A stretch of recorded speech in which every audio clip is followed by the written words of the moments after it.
Welcome into Jags Now, presented by Chat Sports. I'm your host, Colin Brown, and on today's show, we're going to be looking at the top remaining free agent targets for the Jacksonville Jaguars as we're now in week 2 of NFL free agency. And look, I still think that while this roster is in a really good spot, I do think that James Gladstone still can make some upgrades now, whether he chooses to do so in the draft or maybe even wait until after the draft and maybe get some guys around training camp. That remains to be seen, but that doesn't mean that James Gladstone, A, isn't working the phones, and B, still can't make those upgrades during NFL free agency week 2. So we're going to discuss some targets that the Jags could potentially look to go after here on today's show. But before we get into that, guys, we are on the road to 3,000 subscribers. First of all, shout out to you guys for helping us out through week 1 of NFL free agency, hit our previous milestone of 2,000 subscribers. It wouldn't have been possible without you guys. So if you guys want free daily coverage of the Jacksonville Jaguars, hit that subscribe button. We are trying to grow our Jaguars community here on YouTube. We greatly appreciate any support you're willing to give us here on the channel. All right, so before we get into it, obviously this is kind of the part where we just have to highlight where the Jags are currently at in terms of a cap space perspective. And of course, right, Spotrac over the cap. There's always going to be that little bit of difference between the two. And after the Chris Rodriguez signing, Spotrac has the Jaguars at roughly around $8.7 million in cap space, whereas over the cap has them at roughly 5.9. Albert Breer used the over the cap measurement when revealing the Jaguars kind of cap space in kind of a tweet he had earlier today. So I think, in situations like this, I'm going to reference the kind of lower number just because if the Jaguars do have that extra, $2.8 million, that's great, but ultimately it's not something that I can necessarily bank on. I'm not saying Spotrac's right. I'm not saying over the cap is more right, but just to kind of give a clarification that the free agents that we're going to be looking at on today's video are not going to be some of the highest level free agents, which there's not many left in week 2, but just to kind of give you a baseline before we dive in. The first name on the list that I wanted to look at is a former Jaguar and somebody that, I'm going to be honest, I still can't believe is in the league and thriving the way that he is. Calais Campbell, the defensive tackle who played this past season with the Arizona Cardinals, who formerly drafted Calais Campbell, and he was really freaking good for the Cardinals last year. You look at some of his PFF grades, 72.2 overall, with in the 60s, mid to high 60s in both pass rush and run defense grade on 524 snaps. Guys, he's 39 years old. He will turn 40 years old if he does choose to play this upcoming season. Now, retirement is an option for Calais Campbell, but as somebody that, has played obviously really well in the National Football League for many years, obviously was on that infamous Jaguars team with Jalen Ramsey, Myles Jack, and the whole crew. Would it be something that Calais Campbell would be interested in? People retire and sometimes go down to Florida. Would he be willing to make that kind of similar move in his final swan song? I'm not sure. Maybe he just wants to stay in Arizona, the team that originally drafted him. But, for crying out loud, age 39, producer Searle, 6.5 sacks. It's unbelievable. I still can't get over those numbers when I looked them up this morning. Shout out to Calais Campbell. If he still wants to play in the NFL and wants to come down to Duval County, I think the Jaguars should welcome him in with open arms, and I don't think he'd cost a lot either. But I want to hear from you guys. Be James Gladstone down in the comments section below. Should the Jaguars sign Calais Campbell? If he's interested, obviously. Type Y for yes, type in for no. Let me know down in the comments section. Should the Jags bring in the NFL veteran? All right, getting into free agent target number 2, and it's going to be A.J. Epenesa, the edge formerly of the Buffalo Bills, who was originally drafted out of the University of Iowa. And look, I'm not going to try to sell you a dream on A.J. Epenesa. Throughout his kind of NFL career, he's been a rotational edge and somebody that is not coming off the greatest season in 2025 at only 2.5 sacks in 16 games played, 9 quarterback hits.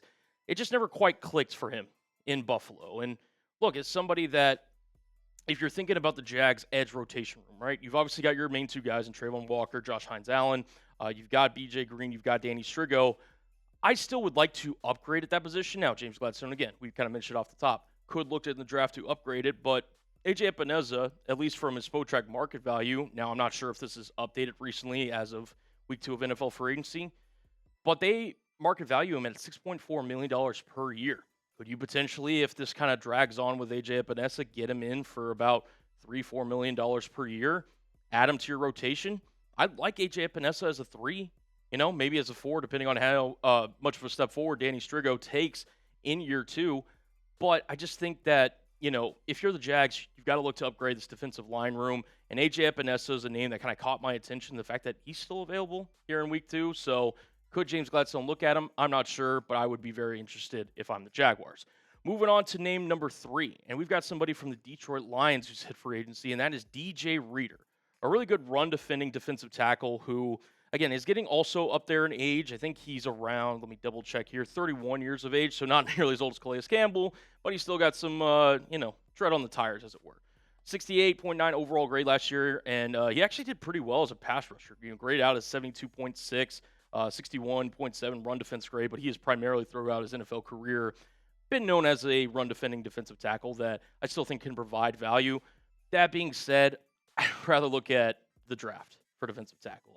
One thing that I want the Jaguars to do is, A, get more pass rush production at the defensive tackle spot, which I was kind of surprised when I looked at the numbers for DJ Reader in terms of how productive he actually was as a defensive tackle last year in terms of pass rush sense, but they also need to get younger. Like, we mentioned it, Devon Hamilton, he's 29 years of age.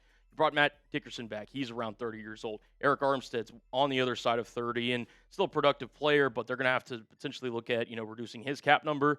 I think the Jaguars just need some youth at the defensive tackle spot. But I wanted to mention DJ Reader as a potential option if they wanted to add to this defensive tackle room. So he is going to be on this list. Coming in at number 4, Kyle Van Noy. Been a Swiss Army knife throughout his NFL career and somebody that I think could be useful in this Jaguars kind of front four as an edge setter. This past year for the Ravens, had a dip in production, only 20 tackles, 2 sacks, 9 quarterback hits. Did have 4 pass breakups. He's always been known to kind of hover around the defensive line and been able to get into passing lanes and bat balls down, which is a known skill. And somebody that has been in the league for a while. He is 34 years of age. Could provide some useful experience for guys like Trayvon Walker, guys like Strigo.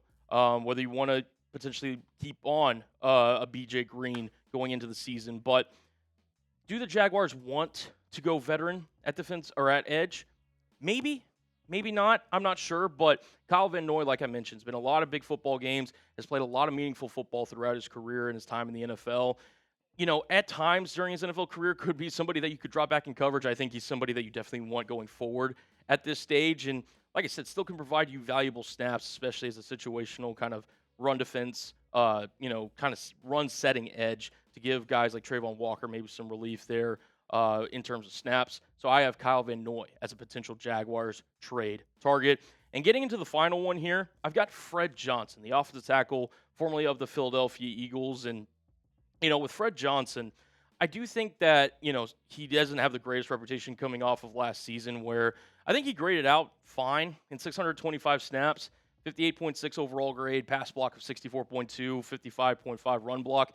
Like, those are solid numbers. I mean, even the pass block's kind of slightly above average, but you see there at the bottom 5 penalties. So he, at times, I spoke to our Eagles guys here at Chat Sports, and they said that in relief for Lane Johnson last season, he did not have some great performances filling in for Lane Johnson. Now, again, those are not easy shoes to fill, rather, but I do think that he does have experience playing both left and right tackle, and if I'm the Jaguars, I'm just not satisfied with where we're at in terms of a swing tackle option. Obviously, you have Cole Van Lannon, you have Anton Harrison, who are your bookends.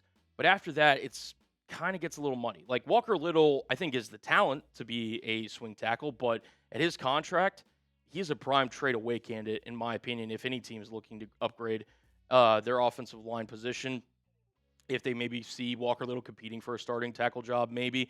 And then Chuma Edoga, I just don't think he is a viable offensive tackle, swing tackle option at this stage and age. So could a Fred Johnson be a potential option for James Gladstone? I'm not sure, but I think they do need to juice up this room in Jacksonville. I like their depth on the interior.